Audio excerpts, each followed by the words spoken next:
Hello, hello mes chers amis, comment allez-vous? J'espère que vous allez bien. C'est toujours un plaisir pour moi, évidemment, de vous retrouver. J'espère que ça l'est aussi pour vous. Alors, je suis très heureuse ce soir. Comme promis, chose promise, chose due.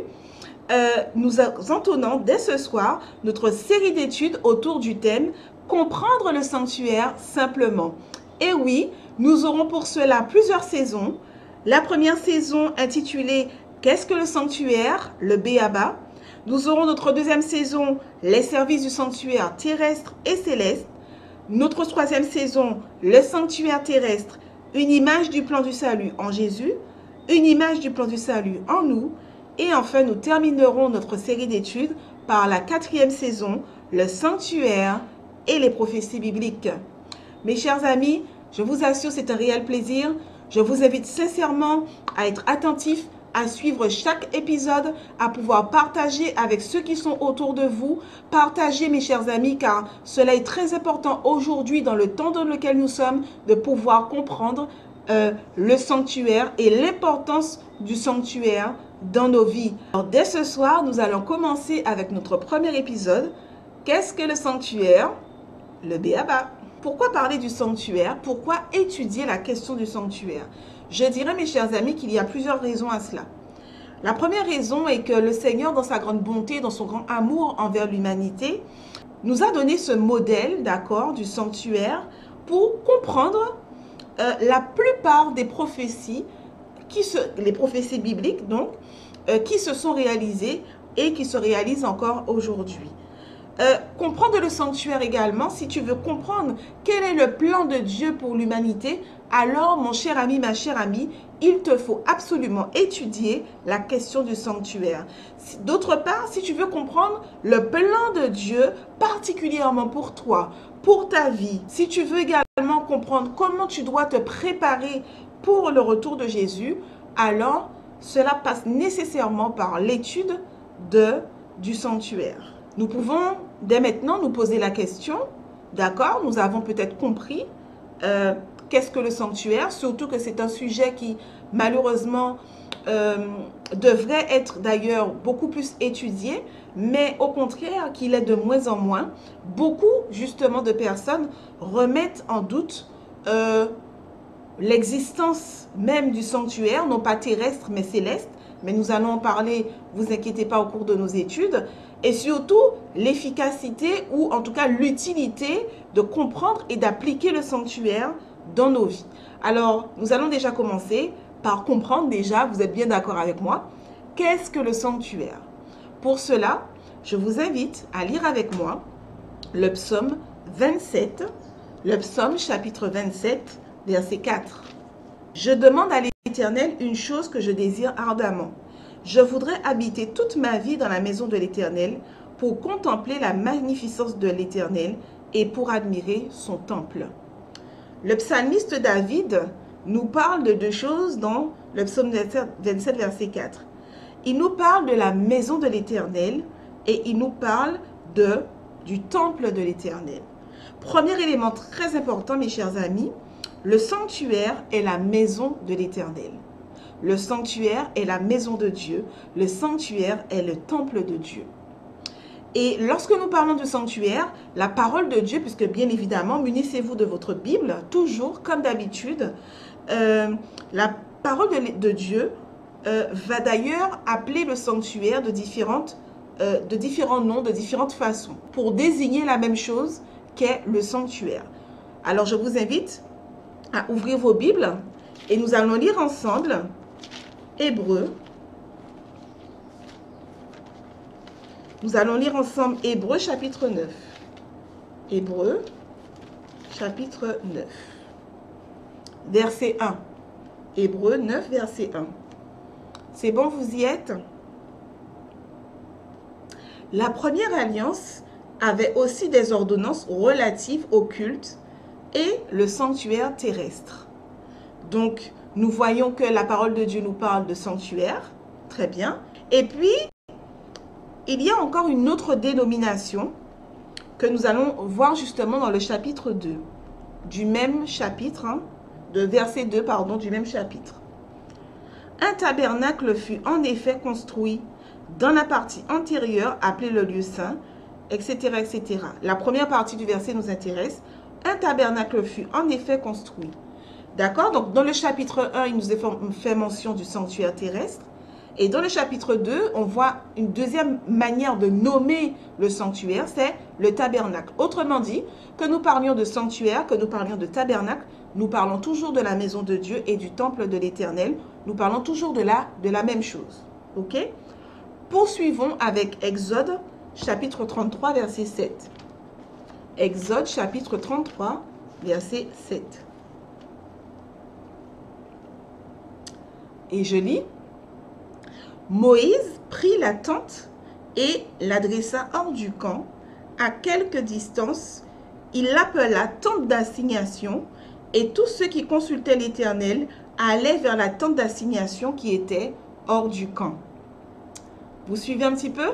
Que nous parlions de sanctuaire, que nous parlions de tabernacle, que nous parlions de tente d'assignation, nous parlons exactement de la même chose, d'accord, qui est le sanctuaire ou encore la maison de Dieu. Est-ce que c'est clair pour vous, mes chers amis? Très bien. Il faut également savoir que le mot hébreu, les mots hébreux pour désigner le sanctuaire est le mot miskan. Alors, je ne sais pas si je le prononce bien. Le mot miskan signifie en hébreu demeure ou encore tente de la rencontre. Cela est important, mes chers amis. Nous parlons du mot hébreu pour désigner le sanctuaire qui signifie demeure ou tente de la rencontre. Autrement dit, le sanctuaire est le lieu de la rencontre avec Dieu. C'est le lieu de la rencontre entre Dieu et son peuple. Donc déjà, il s'agit de la demeure de Dieu, mais il s'agit également du lieu de la rencontre avec Dieu. Très important. Poursuivons avec Exode 25, verset 8. Exode 25, verset 8. Nous lisons. « Ils me feront un sanctuaire et j'habiterai au milieu d'eux. » Mes chers amis, le sanctuaire n'est pas quelque chose qui est à l'initiative de l'homme. Ça, c'est très important de le comprendre. Le sanctuaire est à l'initiative véritablement de Dieu. C'est Dieu qui va demander, je vous invite à lire le verset suivant de Exode 25, nous lirons le verset 9. « Vous ferez le tabernacle et tous ses ustensiles d'après le modèle que je vais te montrer. » C'est Dieu qui s'adresse donc à Moïse pour lui demander de construire ce sanctuaire. Le sanctuaire, le lieu de la rencontre avec Dieu, pourtant, nous sommes d'accord, le lieu de la rencontre avec Dieu n'est pas à l'initiative de l'homme, mais c'est Dieu qui fait cette démarche de créer un lieu particulier, un lieu spécial, un lieu sacré, et nous allons le voir tout à l'heure, où il est permis à l'homme de pouvoir venir le rencontrer. Il faut également comprendre quelque chose de très important, car comme je vous le disais au début, si tu veux comprendre, mon cher ami, ma chère amie, quel est le plan de Dieu pour l'humanité, si tu veux réellement comprendre quel est le plan de Dieu pour toi, en tant qu'enfant de Dieu, en tant que créature de Dieu, alors il te faut également comprendre que tout dans le sanctuaire a une signification. Nous allons commencer à rentrer dans les détails, mais tu dois déjà comprendre, mon cher ami, que tout ce que nous allons voir, il n'y a aucun détail, il n'y a absolument rien de ce que nous allons voir ensemble concernant le sanctuaire qui soit du hasard, car le Seigneur ne fait rien au hasard. Et comme vous l'avez remarqué, Exode chapitre 25, verset 9 nous dit, « Vous ferez le tabernacle et ses ustensiles d'après le modèle que je vais te montrer. » Autrement dit, le Seigneur nous fait clairement comprendre que s'il y a un modèle, c'est que rien n'est au hasard. Nous comprenons? C'est que tout a une utilité dans le sanctuaire et tout a un sens dans le sanctuaire. Alors maintenant, je vous invite à voir, que nous puissions voir ensemble, quelle est la disposition du sanctuaire. À quoi ça ressemblait globalement le sanctuaire? Alors pour cela, je vous ai fait un schéma, un dessin, on va dire, très schématique. C'est juste pour vous permettre de visualiser à quoi ressemblait le sanctuaire de manière globale, mais bien évidemment, nous allons au fur et à mesure voir tous les éléments du sanctuaire. Alors, je vous montre un schéma.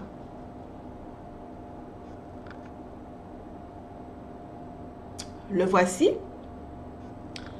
Voilà donc à quoi ressemblait de manière concrète, mais de manière schématique, d'accord, le sanctuaire. Vous allez donc peut-être me dire, d'accord, très bien, mais on ne comprend pas grand-chose en fait à ton dessin. Vous allez comprendre, mes chers amis, ne vous inquiétez pas. Ce qui est très important de retenir sur ce schéma, c'est que le sanctuaire terrestre était composé de 3 parties essentielles, de 3 parties, on va dire, principales. La première partie, c'est le parvis. Le parvis, c'est toute cette partie qui est devant. Donc, vous voyez qu'il y a une porte ici. C'est la porte par laquelle on pouvait se rendre dans le sanctuaire. Et ici, toute cette partie-là, d'accord, représente le parvis du sanctuaire. Première partie du sanctuaire, le parvis. Ensuite, il y avait une porte, d'accord, qui laissait entrer pour entrer dans la deuxième partie du sanctuaire, qui était le lieu saint. Et une troisième partie qui était donc le lieu très saint. 3 parties, un sanctuaire.